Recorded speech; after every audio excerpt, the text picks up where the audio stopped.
King Leopold.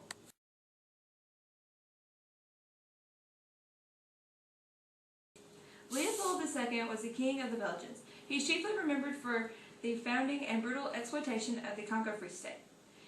He was born in Brussels in 1835 and died in 1909.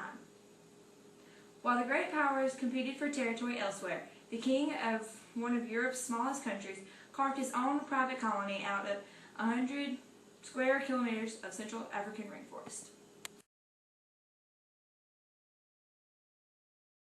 He turned his Congo Free State into a massive labor camp and made a fortune for himself from the harvest of its wild rubber.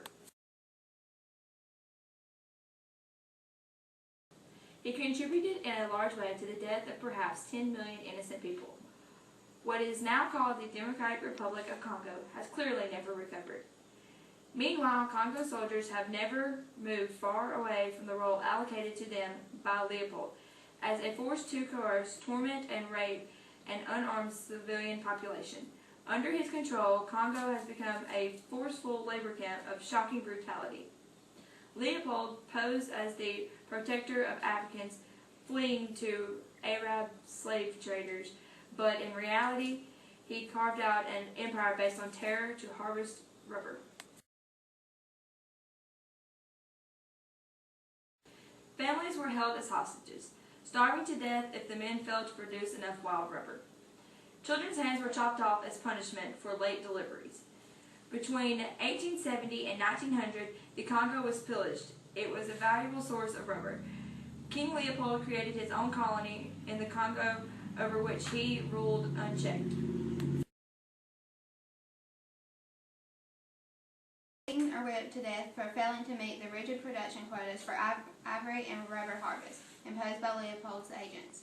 Some were worked to death, forced to labor in slave-like conditions as porters, rubber gatherers, or miners for little or no pay.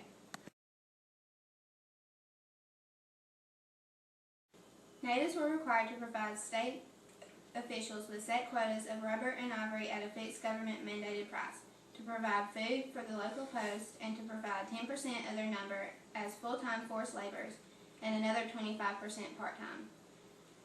Forced public routinely took and tortured hostages, which were mostly women, flogged and raped the natives.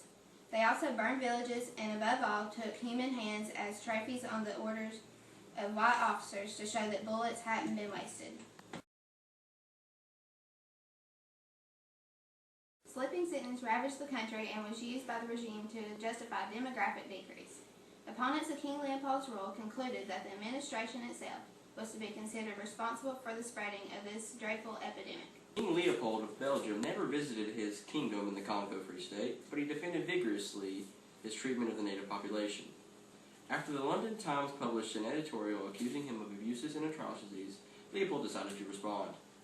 On July 17, 1906, he sent a letter to the Times containing 37 articles that characterized his actions as humanitarian and Christian in nature.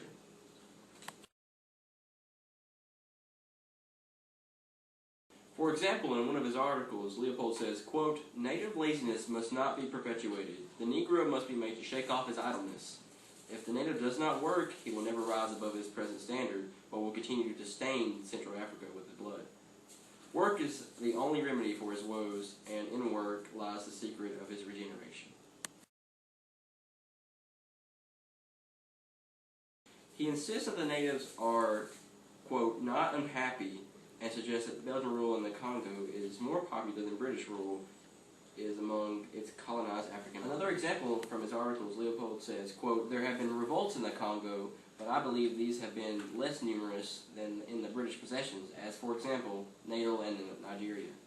The repressive methods to which we resort do not, as rule, to imply the use of artillery or cavalry."